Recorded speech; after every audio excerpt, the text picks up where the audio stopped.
अब हम जज़म की बात करेंगे. இப்ப நம்ம சுக்கூனை பத்தி ஓத போறோம். जज़म वाले हर्फ, जज़म वाला हर्फ, ஜஸம் வாலா ஹர்ஃப், जज़म इल्ला சுக்கூன், சுக்கூனுடைய எழுத்து, எந்த எழுத்தின் மீது சுக்கூன் இருக்குதோ, எந்த எழுத்துக்கு மேல சுக்கூன் இருக்குதோ. सर पे टोपी है तो टोपी वाला. ஒரு சரியான வார்த்தை கொடுக்குறாரு. தலையில தொப்பி இருந்துச்சு அப்படின்னு சொன்னா என்ன சொல்லுவாங்க? தொப்பிக்காரன்னு சொல்லுவோமா இல்லையா? और सिर पे केला है तो தலையில வாழைப்பழம் இருந்துச்சு என்ன சொல்லுவாங்க? வாழைப்பழக்காரன்னு சொல்லுவோமா இல்லையா? सुकून है तो सुकून वाला. பாருங்க, மீமுக்கு மேல சுக்கூன் இருந்துச்சு சொல்லி சொன்னா அப்ப சுக்கூன் வாலா அப்படின்னு சொல்லி சுக்கூனுடைய எதுன்னு சொல்லி சொல்லுவோம். புரிஞ்சுங்களா? எந்த இடத்தின் மீது சுக்கூன் இருக்குதோ அதுக்கு பேரு சுக்கூனுடைய. मीम सुकून ऐसा बोलेंगे. मीम सुकून यानी मीम साकिन भी बोल सकते हैं. मीम साकिन यानी सुकून वाला मीम. பாருங்க, சாக்கின் அப்படின்னு சொல்லி சொன்னா, சாக்கின் அப்படின்னு சொல்லி சொன்னா சுக்கூனுடைய எழுத்துன்னு அர்த்தம். மீம் சாக்கின் அப்படின்னு சொல்லி சொன்னோம்னா அப்ப என்ன அர்த்தங்க? மீம்ல சுக்கூன் இருக்குன்னு அர்த்தம். மீம் சாக்கின் என்ன அர்த்தங்க? மீம்ல சுக்கூன் இருக்குன்னு அர்த்தம். கொஞ்சம் சத்தமா சொல்லுங்க, விளங்குதா இல்லையா எல்லாத்துக்கும்? சாக்கின் அப்படின்னு சொல்லி சொன்னா சுக்கூன் உள்ள எழுத்துன்னு அர்த்தம். சாக்கின் அப்படின்னு சொல்லி சொன்னா சுக்கூன் உள்ள எழுத்து அப்படின்னு சொல்லி அர்த்தம். மீம் சாக்கின் அப்படின்னு சொல்லி சொன்னா என்ன அர்த்தங்க? கொஞ்சம் சத்தமா சொல்லுங்க. மீம்ல சுக்கூன் இருந்தா அதுக்கு பேர் என்ன அர்த்தம்? मीम साकिन. यहाँ देखिए, मीम का मेल जबर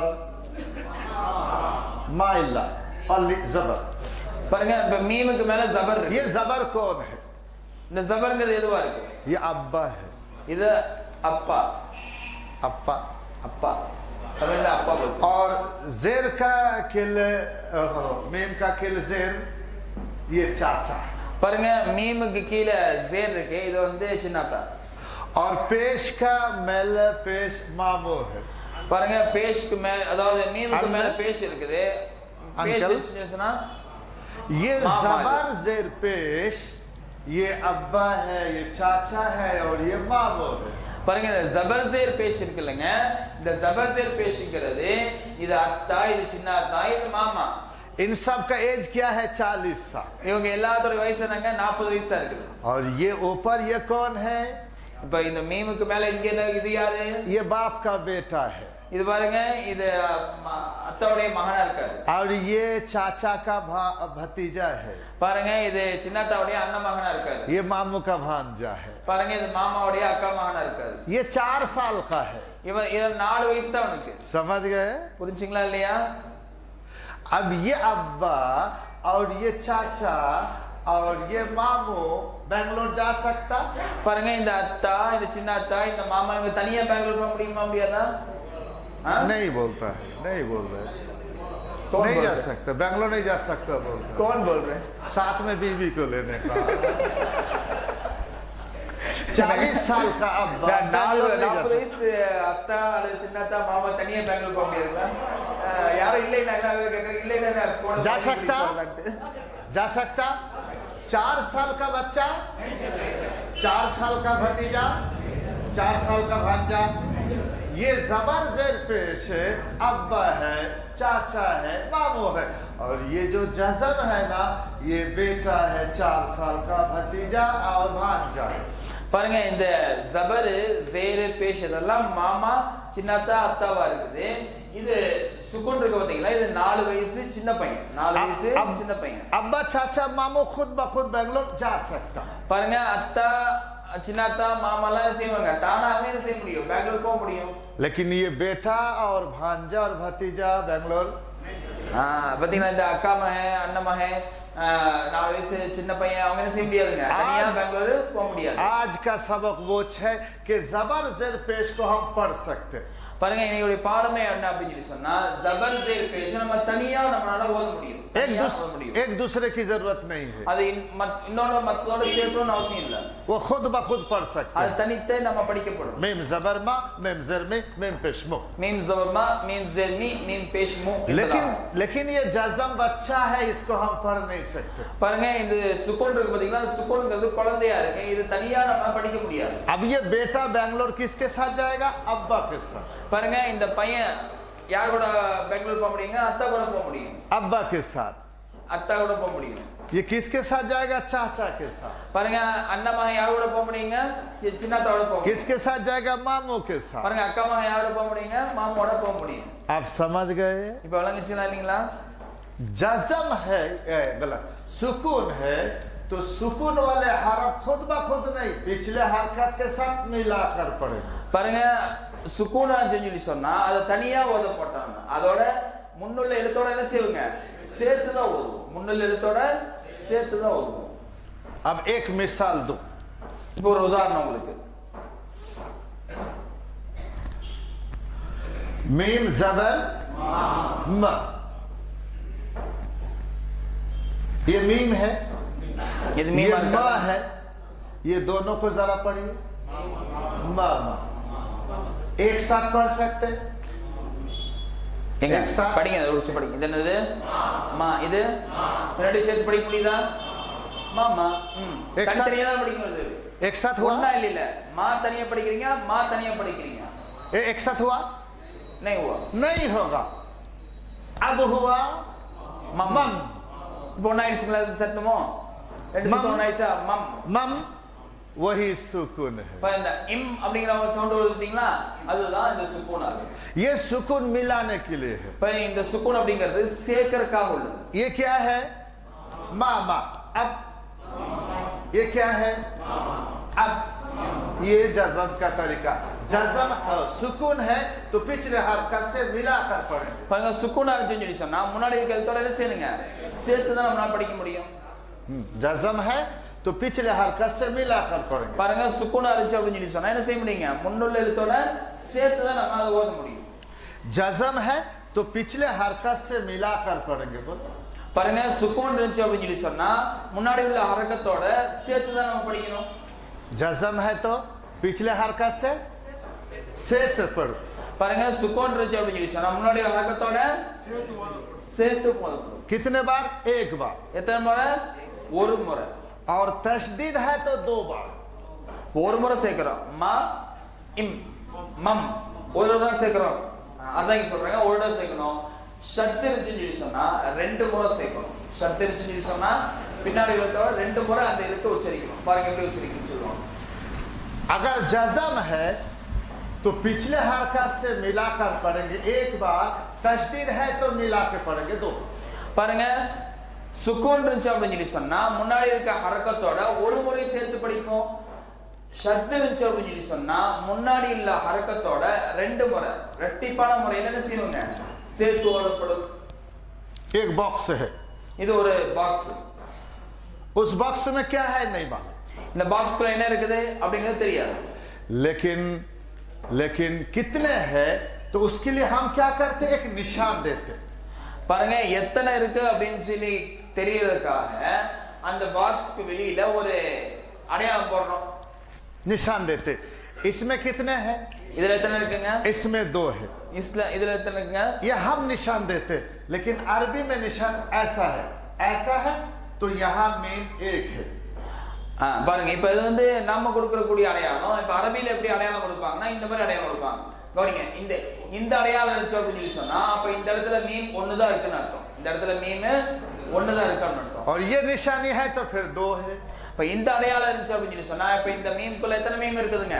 ரெண்டு மீம் இருக்கு. आई बस समझ में? புரிஞ்சுங்களா இல்லையா? किसी हरफ पर जज़म है तो समझना वो एक है। பாருங்க எந்தாவது ஒரு எழுத்தின் மீது சுக்கூன் இருந்துச்சுன்னா அப்ப விளங்கிக்கங்க அந்த எழுத்து ஒண்ணே ஒண்ணுதான். और अगर तशदीद है और अगर शद्द है तो फिर दो है। ஆனா ஷத் இருந்துச்சுன்னு சொல்லி சொன்னா அப்ப நீங்க விளங்கிக்கங்க அந்த எழுத்துல எத்தனை எழுத்து இருக்குங்க? ரெண்டு இருக்குது அப்படி. अब जरा जवाब दीजिए कि ये क्या है? இது என்னங்க? मीम है। कितने मीम है? उनने कौन बताया? सुकून ने बताया। ये क्या है? मीम है। कितने हैं? कौन बताया? शद्दा ने बताया। अब जब मीम एक है तो पढ़ेंगे एक बार, जब मीम एक है तो पढ़ेंगे। இப்ப மீம் ஒண்ணுதான் இருக்கும்போது பாருங்க இந்த மீம் ஒண்ணுதான் இருக்குது. எது நமக்கு சொல்லுச்சுங்க?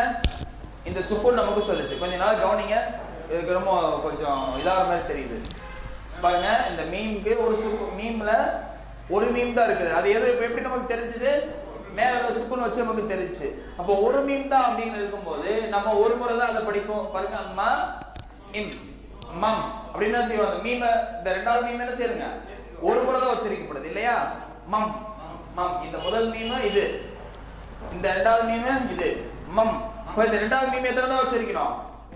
ஒரு தடவை தான் உச்சரிக்கணும். சரிங்களா? अब ये देखिए, ये मीम 2 है. பாருங்க, இதுல மீம் வந்து ரெண்டு மீமா இருக்கு. इस मीम को हम 2 बार पढ़ेंगे. பாருங்க, இந்த மீம் வந்து நம்ம ரெண்டு முறை எப்படி படிக்கிறோம்ங்கிறது பாருங்க. एक बार पिछले हरकत से, பாருங்க, ஒரு தடவை பின்னாடி உள்ள ஹரக்கத்தோட சேர்த்து मीम मीम जबर मम. या एक नुक्ता, एक मिनट, हाँ करेक्ट. मीम मीम जबर मम, मीम मीम जबर मम, और मीम जबर म, म, मीम जबर म, मम म, मम म, मम म, मम म, मम म. புரிஞ்சுங்களா? आई बात समझ में ना? பாருங்க, இங்க மீம் ரெண்டு இருக்குன்னு நம்ம சொன்னோமா இல்லையா? இங்க பாருங்க, இங்க ரெண்டு இருக்கு. புரிஞ்சுங்களா? முதல் மீம என்ன செய்யணும், இந்த முதல் மீம் என்ன செய்யணும் அப்படின்னு சொன்னா முன்னாடி உள்ள ஹரக்கத்தோட சேர்க்கணும். ரெண்டாவது மீம நம்ம தானாக உச்சரிக்கணும். புரிஞ்சுங்களா? அப்ப எப்படி வரும்? மீம் மீம் ஜபர் மம், மீம் ஜபர் ம, மம் ம, மம் ம. அந்த ரெண்டாவது மீம் ரெண்டு உச்சரிப்பு வந்துச்சுங்களா? மம் அப்போ ஒரு உச்சரிப்பு, அடுத்து ம ரெண்டாவது உச்சரிப்பு, மம் ம. बस अब पूरे सबक का खुलासा. இப்ப முழு பாடத்துடைய ஒரு சுருக்கம். और जबर और जेर और पेशा मेरा होगा ओदा पढ़ो. खड़ा जबर खड़ा जेर उल्टा पेशा नीठी ओदा पढ़ो, नीठी ओदा पढ़ो, नीठी ओदा पढ़ो. जबर का पिन खाली अलिफ, जेर का पिन या सुकून, और पेश का पिन वाव सुकून. मीठी ओदा पढ़ो. 2 जबर 2 जेर 2 पेशा नून साकिन, நூன் சாக்கினுடைய சப்தத்தோடு ஓதப்படும். ओदा पढ़ो. जज़म मिलाकर पढ़ना 1 बार, शद्दा मिलाकर पढ़ना 2 बार. பாருங்க, இப்ப ஜபர் ஜேர் பேஷ், இந்த ஜபர் ஜேர் பேஷ் வந்து அப்படின்னு சொல்லி சொன்னா அதை நம்ம விரைவாக ஓதணும். கடா ஜபர் கடா ஜேர் உல்டா பேஷ் வந்து அப்படின்னு சொல்லி சொன்னா அதை என்ன செய்யுங்க, நீட்டி ஓதப்படும். ஒரு ஜபருக்கு பின்னால வெறும் காலியான அலிஃப், அதே மாதிரி ஒரு ஜேருக்கு பின்னால யா சுக்கூன், ஒரு பேஷ்க்கு பின்னால வாவ் சுக்கூன் வந்துச்சுன்னு சொல்லி சொன்னா என்ன செய்யுங்க, நீட்டி ஓதணும்.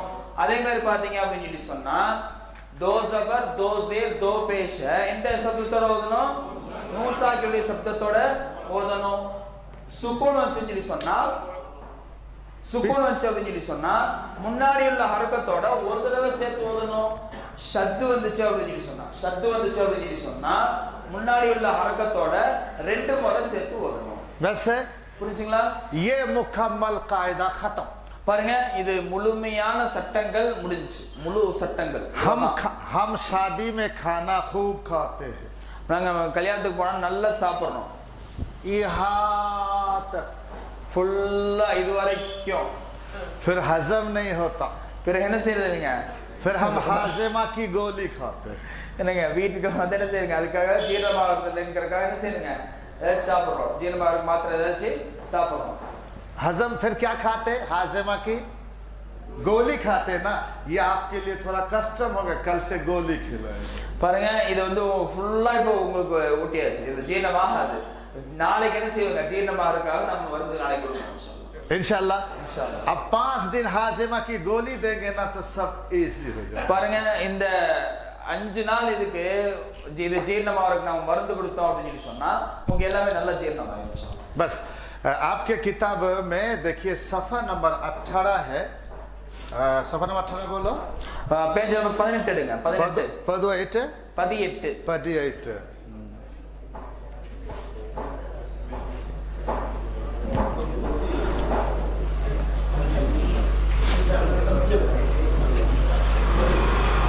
ये देखिए 18 में ये हमजा है, ये तो हो चुका है. और 9 में जरा देखिए ये आइन है, और ये आइन की 3 शक्ल याद करना. பாருங்க, இந்த ஐனுடைய 3 வடிவங்கள் இருக்குது. இந்த ஐனுடைய 3 வடிவங்களை நம்ம நல்ல முறையில் மனப்பாடம் செய்யணும். ஐனுடைய 3 வடிவங்கள் இருக்குது.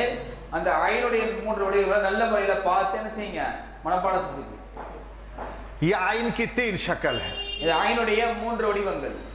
वो शुरू का है, ये बीच का है, ये आखिर का है. பாருங்க, இது ஆரம்பத்துல, இது நடுவுல, இது கடைசியில. इसी तरह सफा नंबर 20 में देखिए वाइन है. இதே மாதிரி 20வது பேஜ்ல பாருங்க வைன் இருக்குது. ये वाइन का ऊपर जो पिंक है वो असल है. பாருங்க, இந்த பிங்க் கலர்ல இருக்க அந்த வைன் இருக்கு பாத்தீங்களா, இந்த இதுதான் வந்து அசல் முகமா இருக்குது. और वो कलरपुर का है. ஆனா இந்த பிங்க் கலர் எதுக்காக கொடுத்திருக்காங்க, அது வந்து குர்ரா ஓதணும் அப்படிங்கறதா. जिस तरह आइन की 3 शक्ल, उसी तरह वाइन की भी 3 शक्ल. எப்படி ஐனுக்கு மூன்று வடிவங்கள் இருக்குதோ அதே மாதிரி மூன்று வடிவங்கள் வைனுக்கு இருக்கு.